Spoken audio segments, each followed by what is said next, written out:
Happy New Year, Caners Universe. It is our first Caner Tip Tuesday of 2022, and a warm welcome to those of you. Boy, I haven't seen you guys since last year. Seems like forever, but if you're here for the first time, welcome aboard. And right off the bat, as usual, remind you of a couple of things. If you've seen some of the content you see today, go ahead and hit that subscribe button and the little bell icon so that you don't miss any future content, especially in 2022, which is going to be, I'm telling you, I predicted in 2021, it's going to be your best year ever. And not just for us, for you as well in your caning. And then avail yourself of the #1 free resource. We're still doing it in 2022 to serve you best, a no-cost cane clarity call. You're going to text the letters CCC to 305-745-7839. So this is the best time to do it. Right? The best time was in 2021. The next best time is to do it now, so that this year you have all your questions answered from the onset. What to get, how to do it, how to get trained, so you don't waste time, funds, and frustration. So we're going to kick off this segment. I'm going to share something with you straight off the bat as to where you should be focusing your training time. We all have limited amounts of time that we can dedicate to cane training, as much as we love it. I'm going to share this with you so that you put in the time where it's going to pay you the best dividends. And the conversation sounds like this. First of all, an interesting statistic here, if you're here for the first time, the average age of our caners is about 67. Okay, that it's certainly over 50, but if you're in your 20s, we've had caners in their 20s, it's smart to get started early. So you're fine, it's appropriate for everyone, and we have those that are in their 80s that are training with us, but the average age is 67, and the conversation revolves around father time. And this is what we've learned throughout the years as it applies to the cane. Father time is doing away with my speed, it's doing away with my strength, it's doing away with my work tolerance, right? So I can't work out like I used to and keep that up. And speed, power, strength, work tolerance, and it's trying to dig into my ability to move.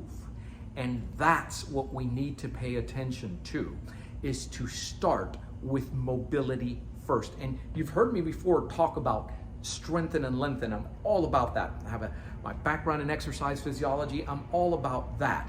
But mobility, start with mobility first. Why? Because it's that one thing that with the proper training, we can offset most, and father time is not as effective at digging into our mobility compared to the other functional components. Keep in mind, when you're sacrificing speed, power, and strength, your need to do large amplitude movement decreases. That's where the training comes in. How can we do things tighter, smaller, but yet be more effective with them? And so I'm going to give you 3 ways and 3 strategies to do straight off the bat to make your mobility and your handling better, and demonstrate why that is so important. First and foremost, start training mobility first in your workout before you do anything with strengthening, before you pick up that cane and you start hitting bags, before you tell your training partner, if you happen to have one and you need a training partner, then I'm going to encourage you. Training with people, that's great, but you have to have a system that allows you to train solo. That's a whole nother topic. But before you tell them throw a punch here and let me show you this, start off with handling and movement, whole body movement that flows, because it's going to help you, it's going to reduce the probability of injury, it's going to give your body a warm-up, but it's going to give your brain a warm-up too. So start off always, prioritize your mobility first.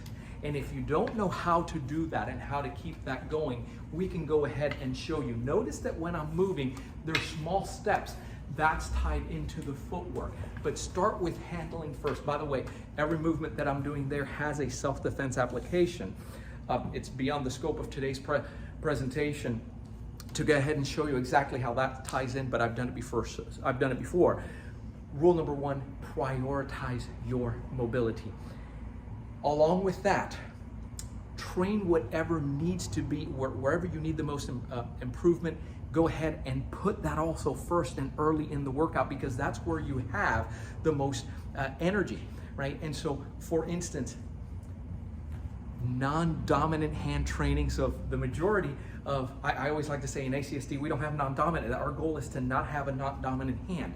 You have to train both sides, and you have to look about what you do as in your daily activities and how you might find yourself and pick up a cane. So let me have the car seat. So my newborn son is actually in here. Joshua's in here right now, no kidding.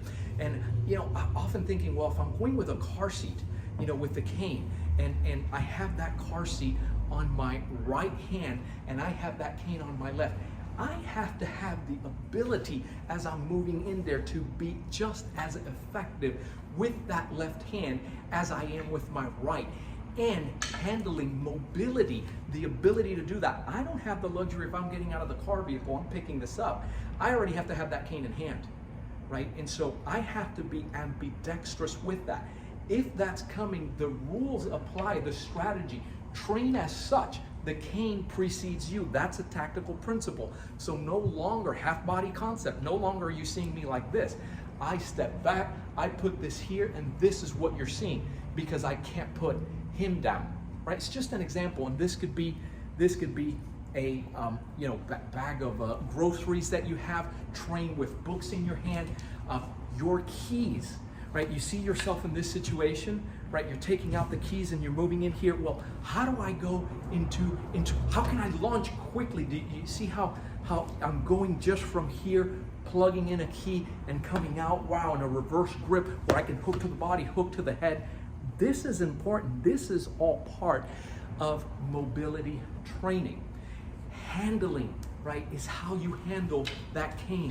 That would be number 3. Train in such a way that regardless of how you pick up that cane, you can handle it. Now, train with different canes for that. You say, I'm not going to do, Joe, any of this in an actual altercation. You don't get it. It's not that you're going to do that. It's that because you train this way, the raw movements, right, your power movements are all easier to do because you train not only here, but boy, just picking this up, however, is no big deal.